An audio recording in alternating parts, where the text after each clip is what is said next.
Recently at a Saints-sponsored golf tournament, some media got a chance to interview Mickey Loomis, Kellen, a couple players. One of the things coming out of this is the Saints don't have any immediate plans to sign a veteran quarterback, and it seems to have become a big deal. And I'm sitting here wondering why. I'm Tim. Let's talk Saints. Yeah, like I said, um, and these are all small clips of interviews because it really wasn't a press conference. It was just an opportunity for players and coaches to be around, talking about this golf tournament, and media able to kind of get him to get him in front of a camera and a microphone and ask him some questions. So I don't think there was anything really earth shattering in there at all. But when they're being asked about the young quarterback battle that's shaping up, and it looks like right now Shough and Rattler are going to be the two guys that they're really talking about. And a lot recently has come out about Rattler basically saying, showing, indicating, look, he's here for the fight. He's not here to just hand the reins over. In fact, he was interviewed and basically said, look, I'm I'm better prepared than I was last year at this time, in essence, paraphrasing for him. Go ahead and look, got a little experience under my belt, got an opportunity to learn from that and get better and try to be the starter. And on the flip side of that, it you know seemed to be the question of, look, Carr retired. You don't have a veteran on the roster. You bringing one in, or do you think you should bring one in?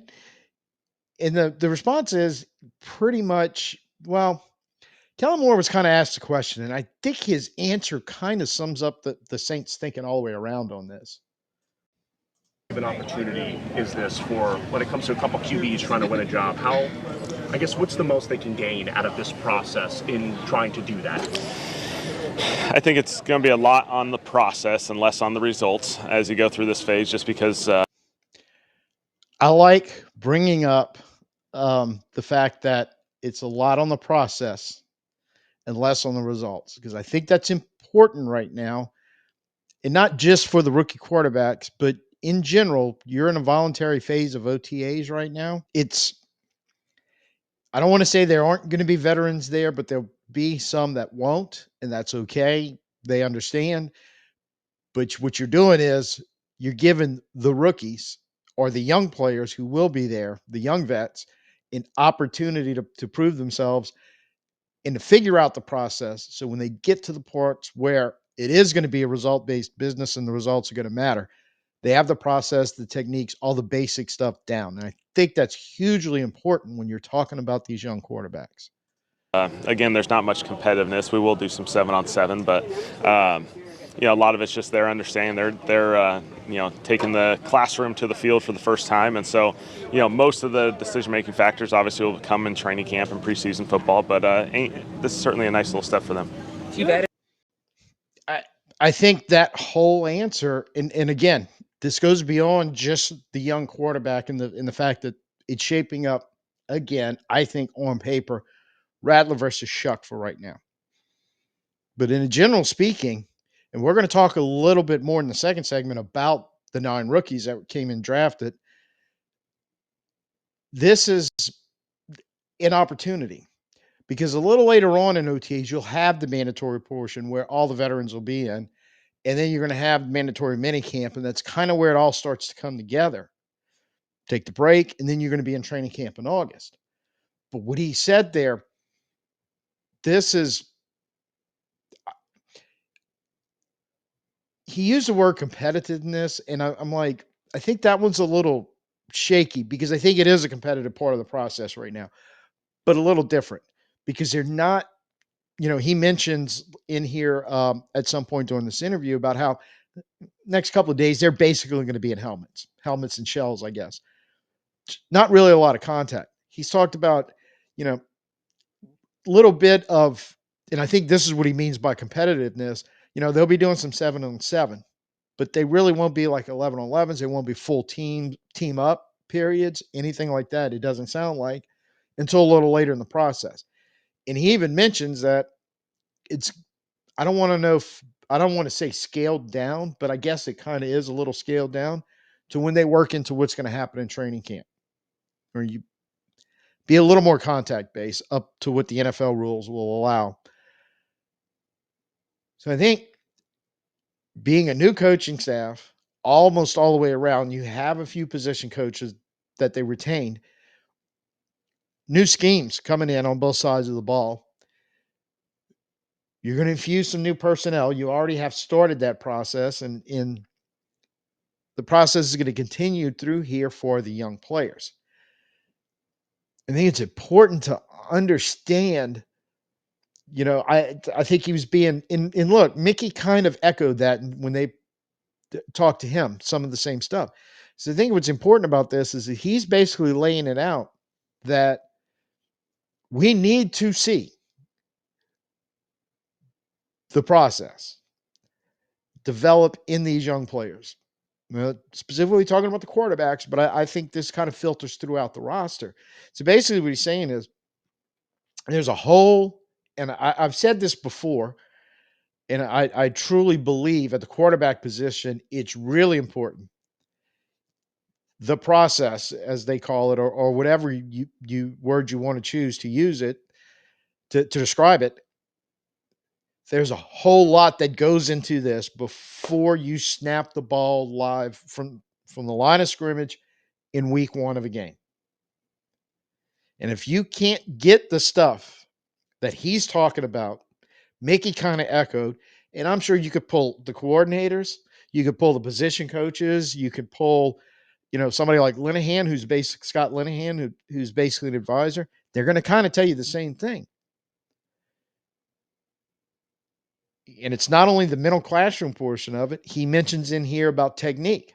I don't know about what fundamentally, what are we trying to do? Veterans, and we're going to mention this again, but later on in the second segment, but I'll mention it again now. You often hear veterans talk about they have experience in the league. They understand concepts, whether it's something that they do on their team or having to game plan and beat other teams who are walking in with different concepts. It's not an alien issue for them that they can kind of understand. Somebody who was interviewed in here was Cedric Wilson, who was with Dallas when Kellen Moore was there.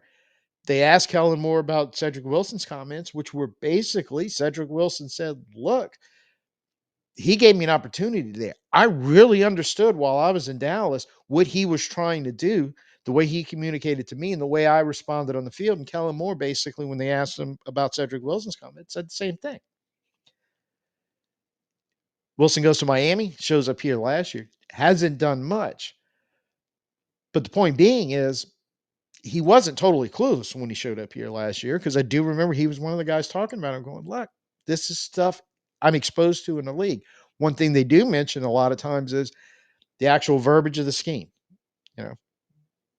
X here is Y there.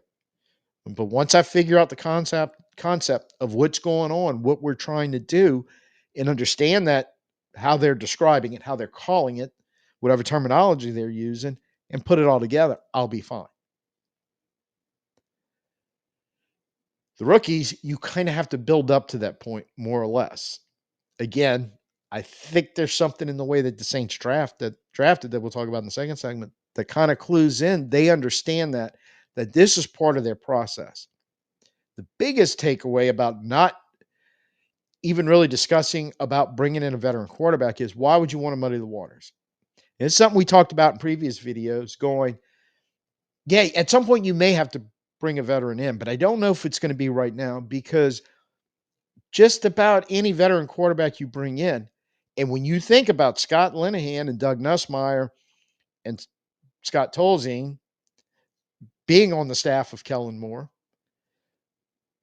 a lot of guys that have worked with a lot of quarterbacks over the years. Some of them are still in the league as backups. So it's not that big of a stretch that somewhere down the line, if you wanted to or needed to bring in a veteran, you can get him a little wired in quicker than you necessarily could with these young quarterbacks you have now. just because of like Cedric Wilson has had with Kellen more specifically, a connection in the past when they were coach and player on the same team, or any of the other veteran. Linehan kind of being the big one. He's a former coordinator and a former head coach, but still, you've got some experience in that room. Mickey even draws on that when he was asked about not having a veteran presence. He's talking about all four of those guys going, there's a lot of veteran leadership from the coaching staff in there. Will it work? We don't know. But I see his point. You don't necessarily have to have that from a player in the room. Because you primarily that's kind of also the coach's job also. I don't know if I agree with that 100%, but I can't discount it either as being BS. I really can't. So we'll kind of see. And I think one of the things that needs to be kind of recognized also when you're talking about bringing in a veteran quarterback and doing it a little later, as this process plays out, I mean, I hate to say it, for one reason or another, any four of these quarterbacks could eliminate themselves. And I think that's one of the key points in this.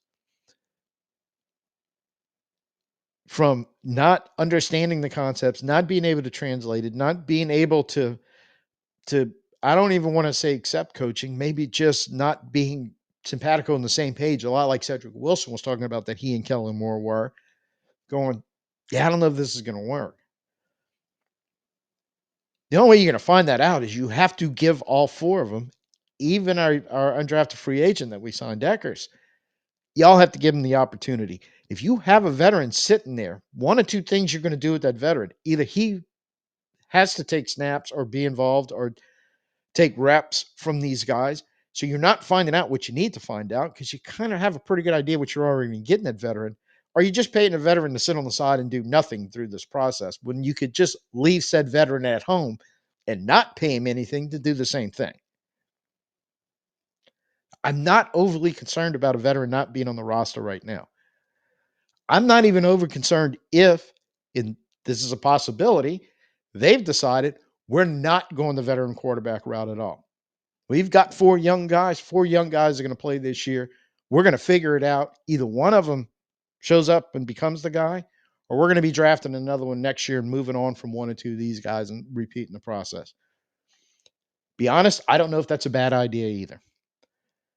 We tried the veteran quarterback route last couple of years, even when Sean was still here, when we had to replace Drew Brees. It has not worked out for us.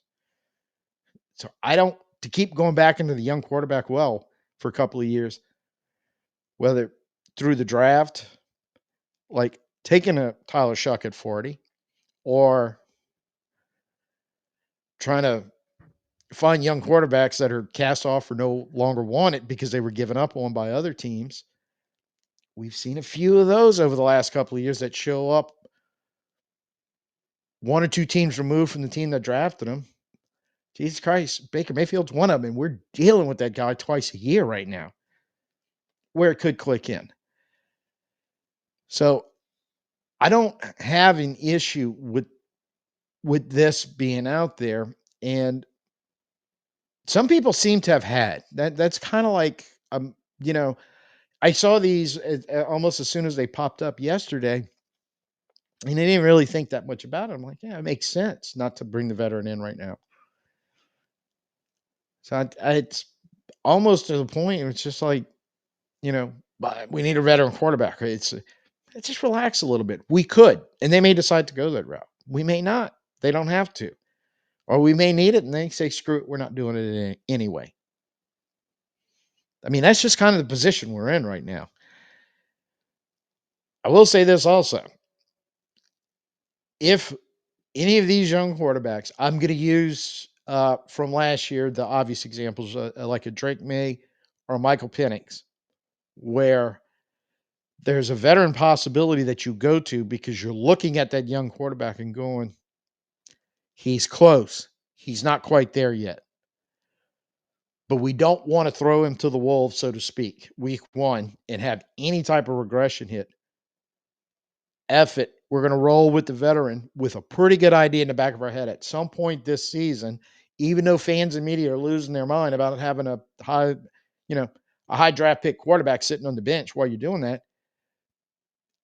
then they show up when they are ready to play, and you go, huh. Now, a lot of people will go, well, I don't know why you weren't doing that the whole time. We could have made the playoffs. When odds are the reason why they were doing it is because no, we wouldn't have made the playoffs. We still probably would have lost the majority of those games, but we'd have been putting in our young quarterback in a position we didn't want to put him into until he was ready. So I think there's a whole lot of factors going on in this. This is going to be kind of a theme to this video, and it's tough to do because I get impatient with the best of them. But playing out this rebuilding process, and especially how we're going to do it when it comes to young quarterback, it seems how we're approaching it, it's going to require a lot of fan and media patience. It is. You have to kind of sit back and wait and see how this plays out, and it may take a whole entire year to figure it out. Because it's not without the realm of possibilities. About 11 months from now, we're going to be sitting there in the first round looking at, on paper, a better overall quarterback draft class than the one we had this year, going, yep, we're jumping right back into the draft a quarterback high pool. So over morning coffee, just scrolling through all the football websites, came across Pro Football Focus, had a list of the 2025 draft class, the most snaps per team by the players they drafted, which kind of caught my attention. I go ahead and read the article, and come to find out, the Saints are ninth on it, which we knew we were drafting a lot of veteran guys, a lot of years in college. I mean, look at Shough, had 7 of them, although missed quite a lot of games due to injuries during that time. But of the top 9, where the 8 in front of us, Seahawks, Raiders, Ravens, and 49ers, all had 11 picks. Jags, Texans, and Titans all had 9. The Eagles had 10. And in that list, it's basically a lot of teams rebuilding, but you got a few in there like the Eagles and the Seahawks are kind of more reloading than necessarily rebuilding. But for the most part, that's it's a lot of guys they drafted with a lot of playing time under their belt in college. And definitely, I think that was kind of like one of the things that the Saints were maybe kind of looking for in this process, by design, I think. Is the more I thought about this and I start looking at 2000, that's a lot of snaps in college, even for the guys with multiple years. And in the 3 cases of the ones that don't, I don't want to say they're developmental, but in the case of like Broughton, he was in a very heavy, very good defensive line at Texas when he showed up there. And it wasn't like he was a bad player, but just some older guys who were better, kind of worked his way in. And then, by last year, he was one of the starting D linemen up there after rotating through most of his career, and was pretty good. Thing is, with him, there was a lot of familiarity with him because Bo Davis, the guy that recruited him and coached him for the first couple of years, is now the Saints defensive line coach. And also Mataval and Diggs were both guys who got better progressively through their college career also, and really turned some head. And in Diggs' case, he was kind of jammed up also like Broughton on a Texas A&M defensive line that was pretty good. So he transfers to Syracuse for his last year, and really really gets the playing time where he could really throw up some some good sack numbers from that defensive edge of that rush position and turn some heads. And I think overall, what I take away from this is I think the Saints put a lot of emphasis on players like this, just putting a lot on film, because I think they realize, look, if we're rebuilding, the fastest, best way we can finish with the rebuild, make sure we draft players we don't need to develop from zero, who has a lot of film, and these guys do. And we can evaluate, and I don't want to say sure because you're never sure when it's stuff like this, but reasonably expect majority of these 9 picks over the course of their rookie contract are going to be able to help us win games. They're going to get on the field, whether it's as adding depth pieces to make sure when they have to play, they'll be able to step up and make plays, are working their way up the depth chart to being you know, the guy that's going to see snaps during the course of the game on a consistent basis because he's in a rotation, to a guy that actually beats everybody else out that's already on the roster and isn't a starter. I think you've got a lot of guys on this list that at some point over their rookie contract, that 4-year span, 5th-year option for Banks since he's a first rounder, they can work their way in that position. But you go back and read some of these guys' pre-draft evaluation processes, combine, even before that, all the way up until the draft. Sanker, Stutzman, Riley, Neal, all kind of have that written about them from a lot of the analysts. Going, don't know if it'll be their rookie year, but feel like in short order, they will be climbing depth charts, and you will see them on the field on Sundays. Maybe one day being a starter, maybe not, but still see them on the field being productive, making plays, and helping their teams win. I think obviously that's what the Saints were looking for.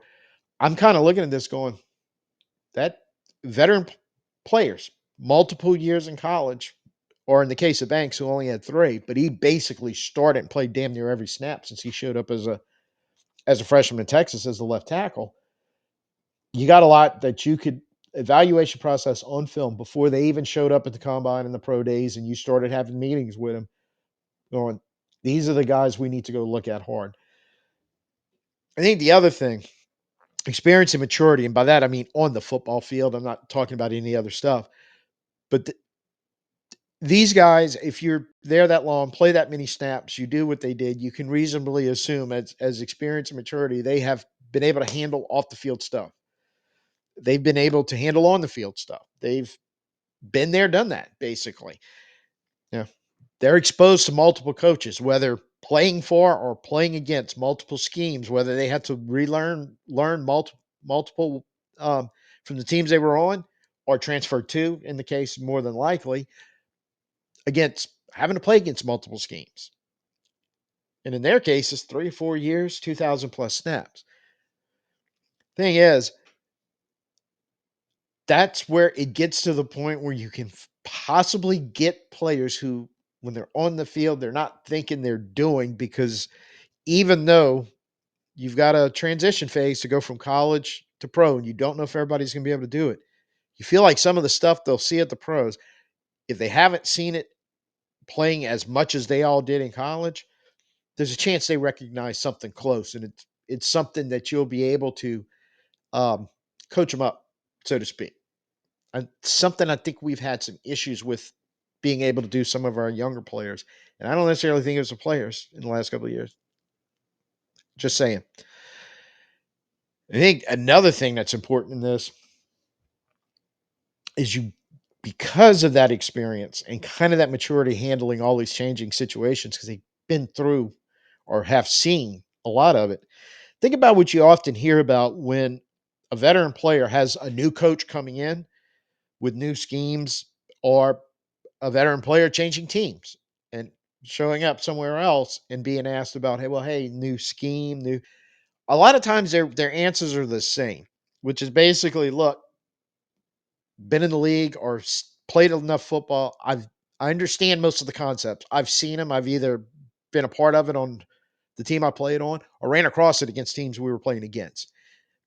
Often talking about it's just sometimes the verbiage. You know, concepts vary the similar, if not exactly the same, but we used to call it X. These guys call it Y. As soon as I kind of get this all figured out, be fine. I'm going to know what to do. So I think conscious effort again by the Saints, and I think a smart one, kind of going down that similar line when you start looking at the number of years, the number of snaps that our rookie class has played. And I think the last thing that you want to say about this is, whatever dings we got in the draft from the analyst and the post draft grades and all that stuff, I can't remember anybody saying, "Hey, you drafted a player that just isn't any good or has no potential in any of the 9 picks we made." Maybe there's some out there. I didn't really see it. Most of the time, the dings were because analysts thought we took him in the wrong spot. I did a video on that because I thought we overpaid for Shough, but we'll see. But drafting players in the wrong spot, or their need was here and they should have taken that guy and they went with this guy.